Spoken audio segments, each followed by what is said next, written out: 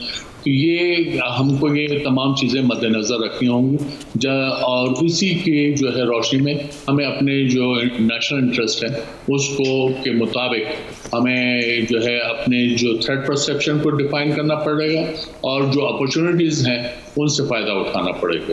ٹھیک ہے, یہاں پہ ایک بریک لیتے ہیں. جب بریک کے بعد واپس آئیں گے تو اس بارے میں بھی بات کریں گے کہ یہ تو اب پتہ چل رہا ہے کہ رشیا اور یوکرین کی وار لمبی چل سکتی ہے اور یہ ایک ایسی وار ہوگی جو کہ نہ صرف ڈیولپ کنٹریز بلکہ ڈیولپنگ کنٹریز پہ بھی اتنا ہی فائنینشیل سٹریس ڈالیں گی جیسے کہ اس وقت امریکہ کے اندر ہم نے 40 سال میں پہلی دفعہ اتنی زیادہ انفلیشن دیکھی ہے اور یہی سمجھا جا رہا ہے کہ بہت عرصے تک یہ وار چل سکتی ہے.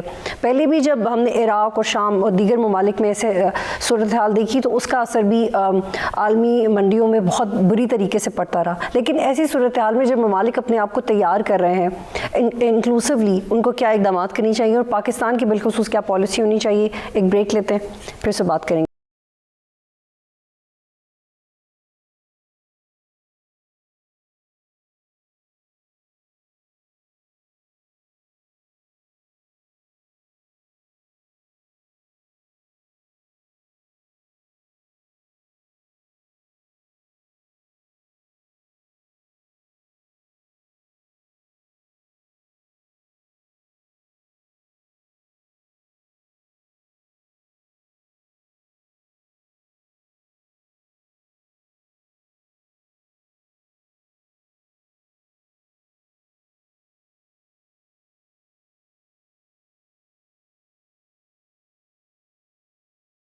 پروگرام میں خوش آمدید. جی علی صبر نقوی صاحب, اب یہی کہا جا رہا ہے کہ رشیا کی یہ جنگ لمبی چلے گی اور وہ خود بھی اپنی امریکہ خود بھی اپنے آپ کو بچا رہا ہے, اپنی اکانومی کو بچا رہا ہے, لیکن یہ جنگ اس کا دورانیہ یا اس کے بارے میں یہ نہیں کنسیو کیا جا رہا کہ کب ختم ہو سکتی ہے. تو پاکستان کو اس صورتحال میں انکلوسیولی ہم کیا کر سکتے ہیں؟ انٹرنیشنل کریڈیٹرز پہ تو ہم ڈیپینڈ کرتے ہی ہیں, لیکن ہمیں خود کیا کرنا چاہیے؟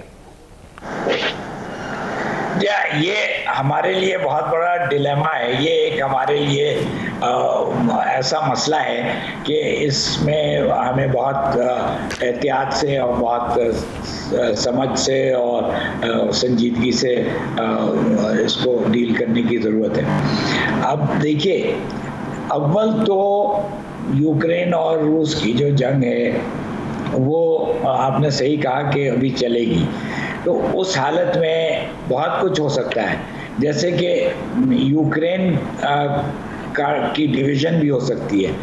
یوکرین, مغربی یوکرین جو ہے وہ مغربی ممالک کے ساتھ زیادہ مائل ہے اور مشرقی یوکرین جو ہے وہ روس کی طرف ہے. وہاں لوگ بھی روس زبان بولتے ہیں اور ان کا سارا ان کی ثقافت, ان کا مذہب, وہ سب کچھ وہ رشین آرتھوڈاکس چرچ ہے اور سب.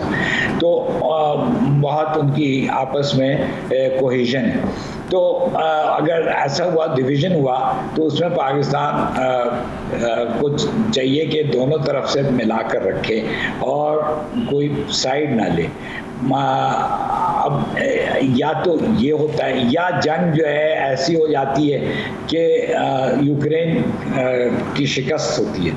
اگر یوکرین کی شکست ہوتی ہے تو اس میں بھی میرا خیال ہے کہ پاکستان اس کا کچھ نہیں کر سکتا, لیکن مغربی ممالک کا جو ریاکشن ہے اس کی وجہ سے پاکستان کو بھی محتاط رہنا ہوگا. پاکستان کا ڈیلیما یہ ہے جو آپ نے پہلے جو بات ہوئی اقتصادی پرابلم, تو اقتصادی پرابلم کی وجہ سے ہمیں مغربی ممالک سے کوئی لڑائی نہیں مولنی ہے, نہ ہی ہم ان کو انوائے کر سکتے ہیں. لیکن ساتھ ساتھ روس بھی ایک اہم ملک ہے, اس خطے کا بہت بڑا ملک ہے, تو ہمیں روس کے ساتھ بھی بنا کے رکھنی ہوگی. تو we have to do a balancing act, جس کو کہتے ہیں نا کہ دونوں طرف کو کسی حد تک اپنے سے اپنا اپنے خلاف نہیں ہونے دینا چاہیے.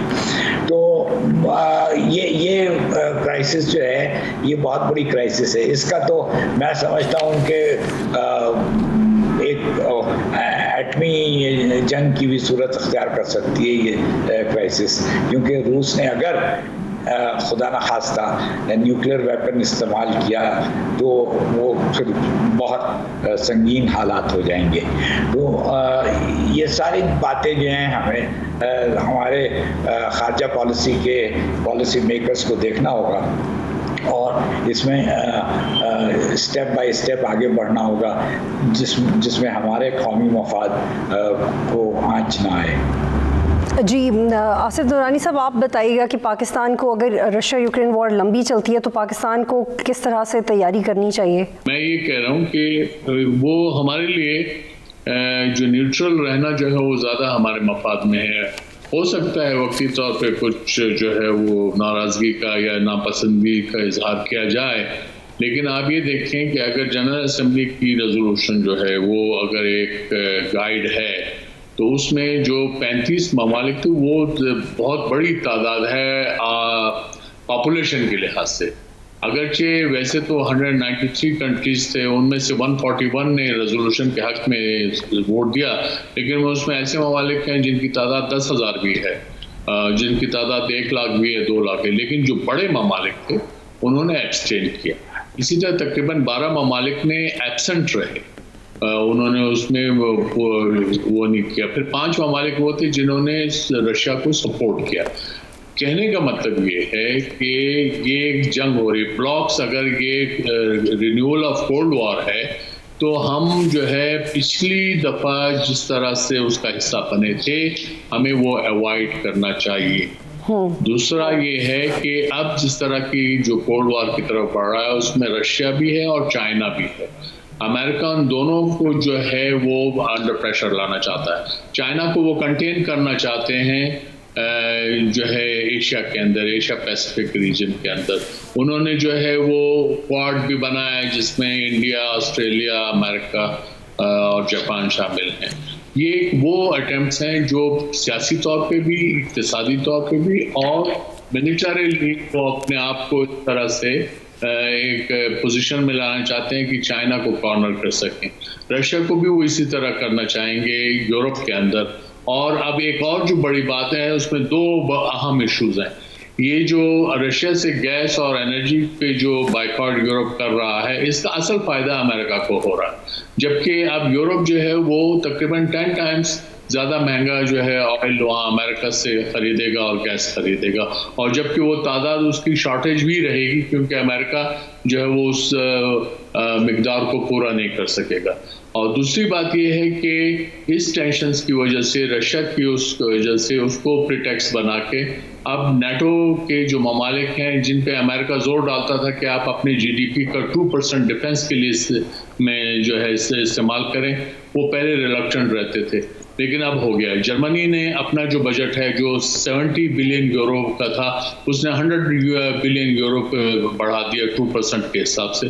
تو یہ وہ ڈیولپمنٹس ہیں جو ایک ٹینشن کو مزید ہوا دیں گے اور جس سے جو ہے امن کو خطرہ ہوگا, یقیناً ہوگا.